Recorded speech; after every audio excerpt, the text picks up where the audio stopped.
इस सर्वे के जो ओवरऑल रिजल्ट्स थे वो बड़े इंटरेस्टिंग थे और इसमें जो रिजल्ट्स आए, प्रोविंशियल रिजल्ट्स जो आए, उसमें उन्होंने नेट परफॉर्मेंस रेटिंग NPR, इस तमाम 22 के 22 इंडिकेटर्स का इन्होंने एक स्कोर बनाया और उस स्कोर के जो एक रेटिंग निकाली, यानी नेट परफॉर्मेंस इंडिकेटर रेटिंग जो है वो क्या थी।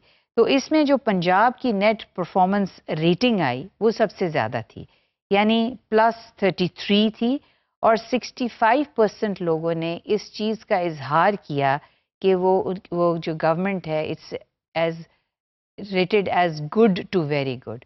सो प्लस में पंजाब गवर्नमेंट की रेटिंग आई। KP की रेटिंग जो नंबर 2 रेटिंग थी वो -14 आई और 37% ने रेट किया good to very good. So KP government की गवर्नेंस जो थी वो Punjab followed the Punjab government's governance. So उन तमाम इंडिकेटर्स को सामने रखते हुए जो 22 इंडिकेटर्स थे। बलूचिस्तान का नेट परफॉर्मेंस रेटिंग जो थी बलूचिस्तान गवर्नमेंट की वो -19 आई and 33% rated it as good to very good. फिर सिंध की जो थी वो लोएस्ट थी और नेट परफॉर्मेंस रेटिंग 29 आई और 30% ने रेट किया उसको from good to very good. So highest Punjab की थी, इन बिटवीन बलूचिस्तान और KP फॉल करते हैं और Sindh was at the bottom. Now इसमें थोड़ा सा जो हम इसकी थोड़ा सा अगर एनालिसिस करें, a very brief analysis of it, कि in Punjab the incumbent chief minister was in office for the 3rd time, so continuity थी पंजाब की गवर्नमेंट में, एक continuity थी.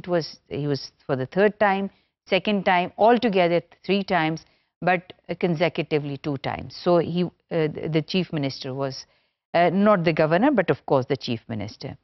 सिंगल पार्टी अगरचे कोalition थी पार्टी, लेकिन जो मेजॉरिटी वोट थे वो सिंगल पार्टी के थे, डोमिनेंट पॉलिटिकल पार्टी थी.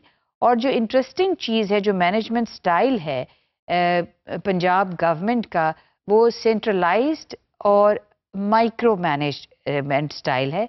यानी जो इंस्टीट्यूशंस हैं और जो ऑर्गेनाइजेशंस हैं, यानी गवर्नमेंट के डिपार्टमेंट्स हैं, उसके अंदर ज़ाती दिलचस्पी जो है चीफ मिनिस्टर की बहुत ज़्यादा है. यानी इस वक्त गवर्नेंस में उनकी अपनी दिलचस्पी चीफ मिनिस्टर की, और highly motivated style, would start his work early in the morning and will continue to work very late.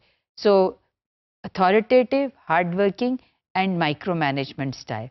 So एक perhaps this could be the reason कि उसमें autonomy इतनी ज़्यादा नहीं है, लेकिन subordination है, क्योंकि अगर capacity नहीं है तो फिर it is good that rules should be followed and there should be some micromanagement. Sindh की गवर्नमेंट में बड़ा इंटरेस्टिंग जो चीज़ है वो कि गवर्नर ने पिछले 13 साल से इज होल्डिंग ऑफिस और चीफ मिनिस्टर जो है is in office for the 3rd consecutive time.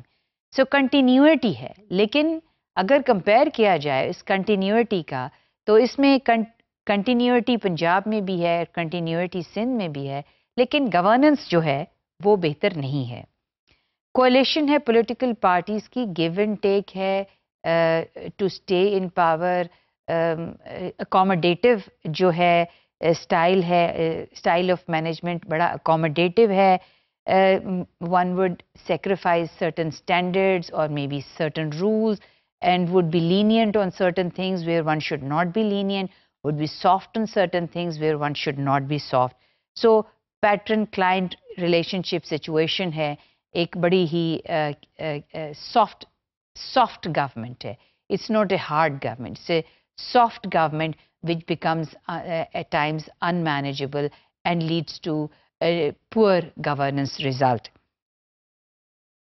KP और बलूचिस्तान की government first time in office आई हैं, जो चीफ मिनिस्टर्स हैं. They were not holding office, neither the governors were not holding offices before, and they are new incumbent in government. So if we make a coalition parties हैं, coalition of political parties हैं KP में भी और बलूचिस्तान में भी, ان کی جو management style ہے پارٹیسپیٹری ہے, some give and take, but they are on the upward trajectory, looking at that they have been there for the first time.